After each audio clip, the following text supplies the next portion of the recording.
Urban legend penuh misteri, tempat rekreasi legendaris, tempat piknik favorit kala liburan.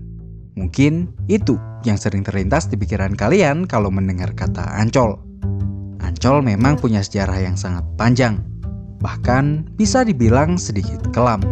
Tapi rasanya sulit untuk menepis fakta bahwa Ancol adalah salah satu daerah yang jadi bagian penting dalam perkembangan budaya pop di Jakarta. Kalau biasanya kita membahas soal sejarah brand, kali ini Room 49 mau ngajak kalian sedikit jalan-jalan ke masa lalu dan mengenal Ancol dari sisi yang lain.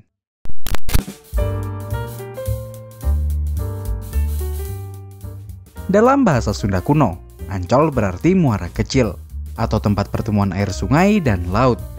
Dulu, daerah Ancol adalah rawa-rawa, hutan bakau, dan tempat yang kurang berkembang karena sering tergenang air laut. Di era VOC dan Hindia Belanda, Ancol mengalami perubahan besar-besaran. Pelabuhan mulai dibangun, area yang menghadap laut pun dipugar dan difungsikan untuk rumah-rumah peristirahatan atau villa untuk orang-orang Belanda. Pada abad ke-17, Gubernur Jenderal Jan Pieter Joon Koen membangun benteng dan pusat karantina VOC di wilayah ini. Lalu ketika Perang Dunia Kedua meletus dan Jepang mulai masuk ke Indonesia, Ancol sempat menjadi salah satu lokasi pertahanan dan tempat eksekusi tawanan perang. Hal inilah yang mungkin membuat nama Ancol terdengar angker. Setelah kemerdekaan Indonesia, Jakarta mulai berbenah. Proyek pembangunan mulai banyak dilakukan. Awalnya, Ancol akan difungsikan sebagai kawasan industri. Tapi, Presiden Soekarno menolaknya. Ia ingin membangun kawasan wisata di sana. Dari sinilah, pembangunan proyek Taman Impian Jaya Ancol dimulai, tepatnya pada Desember 1965, pada era jabatan Gubernur Ali Sadikin, dan dilaksanakan oleh PD Pembangunan Jaya di bawah pimpinan Insinyur Ciputra. 3 tahun setelahnya, tepatnya pada tahun 1968, proyek ini rampung dan resmi dibuka untuk umum. Sekitar tahun 1970-an, Ancol sudah jadi tempat tongkrongan yang terbilang keren pada masanya. Kalau kamu suka nonton film Hollywood dan lihat orang-orang nonton bioskop di lapangan luas dari dalam mobil, Ancol juga punya itu. Namanya teater mobil. Nggak cuman itu, dulu Ancol juga sempat punya kasino bernama Copacabana. Tapi itu dulu, saat judi masih legal di Jakarta. Sekarang, sisa bangunannya hanya jadi saksi bisu bahwa dulu Ancol hampir jadi Las Vegasnya Jakarta. Selain menjadi pusat hiburan, Ancol juga sempat memiliki pasar seni Ancol, yang menjadi galeri terbuka dan studio bagi para seniman. Pasar seni Ancol juga menjadi tempat lahirnya gaya urban pop art di Indonesia. Gaya lukisan karikatur dan lukisan surrealis warna-warni tumbuh di sini. Memasuki era 80-an, kawasan Ancol terus berkembang. Tahun 1985, dunia fantasi atau Dufan resmi jadi salah satu bagian daya tarik Ancol. Dufan bisa dibilang jadi trendsetter wahana permainan pada masanya. Saat itu, Dufan menjadi taman hiburan modern pertama di Indonesia dengan berbagai permainan bertaraf internasional. Saking ikoniknya, kamu juga mungkin kenal dengan karakter Dufan yang kerap muncul di stiker mobil yang ini. Beberapa tahun kemudian, tepatnya di tahun 1992, Ancol menghadirkan SeaWorld Ancol yang menampilkan kekayaan fauna laut Indonesia. Hayo ngaku, siapa yang pernah foto di lorong akuarium SeaWorld yang ini? Gak cuman itu aja, Pantai Ancol juga kerap jadi pusat hiburan warga. Dari mulai berenang di saat mulai liburan sekolah dan lebaran, sampai merayakan pesta tahun baruan.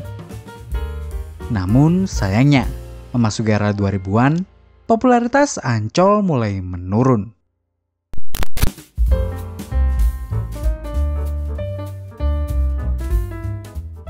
Memasuki era 2000-an, popularitas Ancol perlahan mulai usang.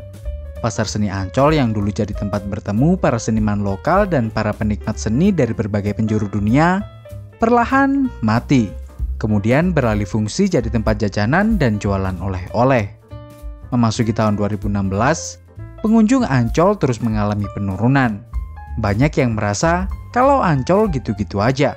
Ada sih wahana baru yang muncul di Dufan, Tapi secara keseluruhan, vibes Ancol terasa jadul kalau dibandingin sama spot wisata lainnya yang lebih baru dan keren di Jakarta.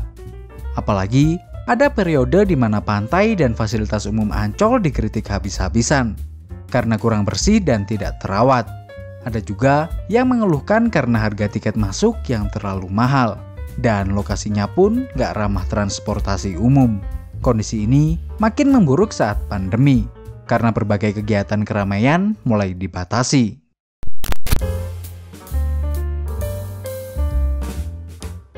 Untungnya, pasca pandemi, Ancol langsung bangkit lagi dengan berbagai revitalisasi, mulai dari penataan ulang fasilitas umum, pantai karnaval Ancol, hingga pasar seni.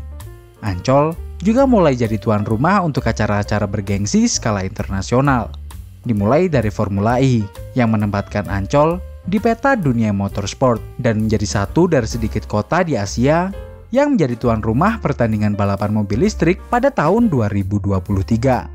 Pemerintah DKI dan Jakpro membangun Jakarta International E-Prix Circuit di kawasan Ancol. Hal ini membuktikan bahwa kawasan ini bisa dikembangkan menjadi pusat hiburan dan olahraga kelas dunia. Tahun 2023, Ancol kembali membuat gebrakan dengan menjadi lokasi utama untuk Hammer Sonic Festival setelah vakum selama pandemi.